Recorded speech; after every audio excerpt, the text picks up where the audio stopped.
What's good, YouTube? It's J Coffee Talk. Tapping back in with another one, guys. A quick hip-hop blog for y'all. We gotta pay respects to a fallen legend, right? I was listening to the radio today. You know what I'm saying? Shade 4-5. Tap in. Let me know if y'all rock with Shade 4-5 or you listen to the radio as well. Normally, I'm streaming stuff, but I was doing the radio thing, and, they came on and said today would have been Left Eye, Lisa Left Eye Lopes' 50th birthday. And it was just like, damn, man, time flies. And they played Donell Jones, Left Eye, you know what's up. That's a banger. But she spit a hard verse on there, man. And, when it comes to female MCs, right, does Left Eye's name get brought up in that conversation? You know what I'm saying? Because she definitely had a dope presence on the mic. Like, she definitely had a dope technique in delivery, I thought. You feel me? Hit the comments and let me know if y'all agree. But it was just really sad. I remember that back 2002, she died in a car crash in Honduras, and she had a lot going on, you know what I mean? As we know, TLC, obviously, I don't even really got to get into all the legendary things they did. They're so huge and iconic as a group. That goes without saying. But Left Eye, was working on a solo project with The Row, you know what I'm saying? Death Row Records 2.0, which for the most part, I feel like most fans of Death Row or just hip hop fans in general kind of look at that era of Death Row as a miss, you know what I'm saying? Or a failure. I don't know. I mean, they did drop a couple projects or whatever, you know what I'm saying? The Two Gangsta for Radio and all that, where they were getting at Eminem, Dre, the whole Aftermath camp and everything. But nothing really took off for The Row. You know what I'm saying? So I wonder if her project would have, I don't know, like it could have been a big thing, a second part of her career as a solo artist, which I didn't even know. She dropped a solo album in 2001, Supernova, and that was actually the reason that she went to Death Row, because she was unhappy that the label didn't support her correctly. They only dropped the project outside of the United States, which, like I said, I had never even heard of the Supernova album, you know what I mean? But she was running with Death Row, she was going by Nina, a new moniker as an MC, Nina, new identity, non-applicable, which I guess Suge gave her that name, you know what I'm saying? Because he said her small frame reminded him of a 9mm handgun. You know what I mean? Like her appearance, her small frame mixed with the way she was on the mic with the music. She was like the 9mm handgun, the Nina. You know what I'm saying? Y'all remember 50 Cent? What did he say? I got a Mac I called Tina, a 9 I named Nina. And it's just after, the new millennium, she's working with Death Row, trying to put out this successful project. Like I said, mad at Arista for the release of Supernova, her first solo jump off. You know what I'm saying? Not pushing it correctly. And then she also was filming a documentary about her life and her spiritual journey. And I'm not for certain, but I believe one of the people filming the documentary may have been with her in the car when the car crashed. It's very, very sad, you know what I'm saying? As there was other people with her. I believe one of her siblings was with her. Like, there was a few other people in the car, some other musical artists and everything. And it's just really, really sad, and I sit back and think, what would that, new era of her career have brought? Like, hit the comments, y'all. Do you guys think that could have been a successful thing? You know what I'm saying? Getting with The Row, dropping this documentary, dropping this solo album.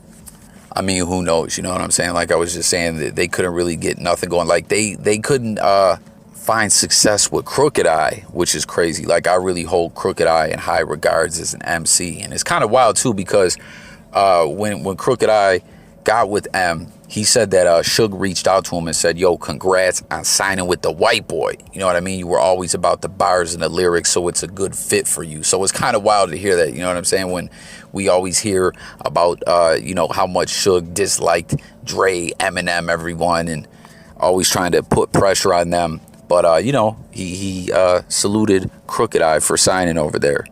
But anyways, getting back to Left Eye, this car accident that took her life was in Roma, Honduras. Said she had a condo out there. It was like a tourist area. And, you know, she was going back and forth between Atlanta and Honduras. And like I said, working on this documentary. She was on a cleanse, trying to clean up her lifestyle and everything. And she was just really focused. But, you know, RIP, she ended up passing away before, you know, she got to share that with the world, what that part of her career would have been like. Now, the Nina album ended up getting, you know, scrapped or whatever. Like, they didn't end up putting the project out. And Eastwood, another artist who was with Death Row at that time, has stated in interviews that he was working with her heavily in the studio and actually wrote some verses for her. And the verse that ended up being on Girl Talk that came on the TLC album after her death, I guess, was actually something that Eastwood had wrote for her in the Death Row, you know, in the lab. And I guess was originally intended for the Nina album, which, you know, we were just talking in the beginning about this, like, where do y'all rate Left Eye as a female MC? You know what I'm saying? I was pointing out how dope she could deliver that verse on the mic. I was unaware, you know, people wrote her rhymes for her, but I don't think it was an all the time thing, but it is what it is, you know. So RIP once again. Left Eye would have been 50 years old. Ain't that crazy? Now, as I was already saying about TLC, you know, we know they were huge and iconic, you know what I'm saying? They were trying to deliver positive messages in their music and touch on certain topics. And, you know, the fashion was a big thing and everything like that. And, you know, Left Eye had a really loud personality and fashion sense and everything.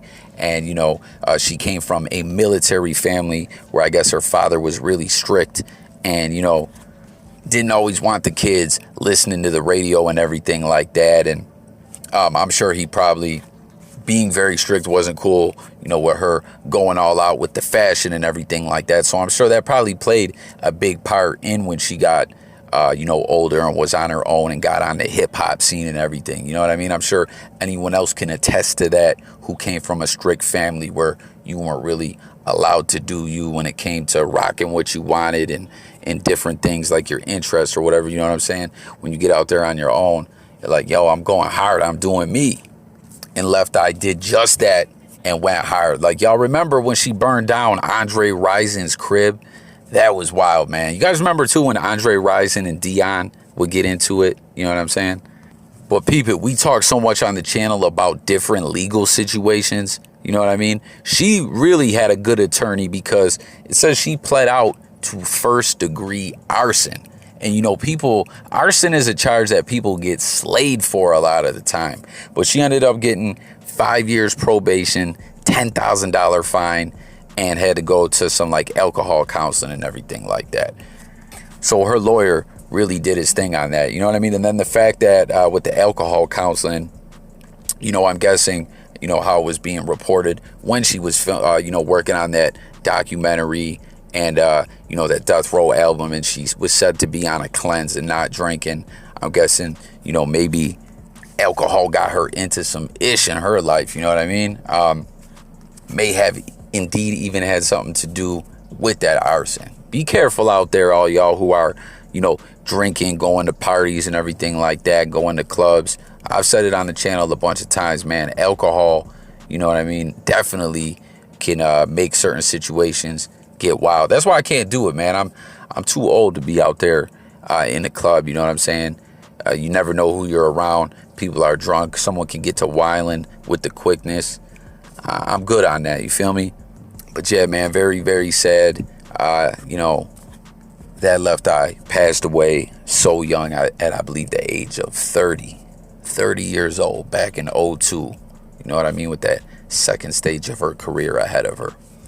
RIP Left Eye, would have been 50 years old today. Oh, yeah, real quick before I close this thing out, as I had stated, that Death Row album ended up getting scrapped.